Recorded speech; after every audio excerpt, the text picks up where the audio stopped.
বলি ফেসবুক তো খুলছি আর কাচের গ্লাস আর হলুদ জলে ভর্তি। যত স্ক্রল করছি শুধু কাচের গ্লাস আর হলুদ জল।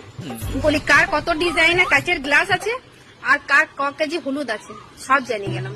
হলুদের দাম বেড়ে গেল এই চক্করে। কি হুজুক রে ভাই, সবাই হলুদ জল আর কাচের গ্লাস নিয়ে পড়ে গিয়েছে।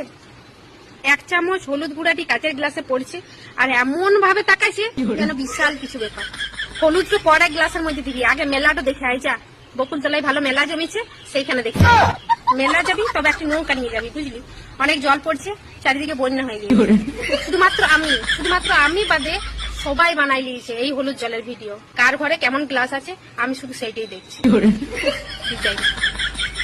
তবে বিয়াতে এতদিন যারা বলেছিল যে কাচের গ্লাস কাচের বাটি বেকার ফালতু কোনো কাজের নয়, এতদিনে বোঝা যাচ্ছে যে কাচের গ্লাস গুলা দিয়ে সার্থক হয়েছে। বলি ফেস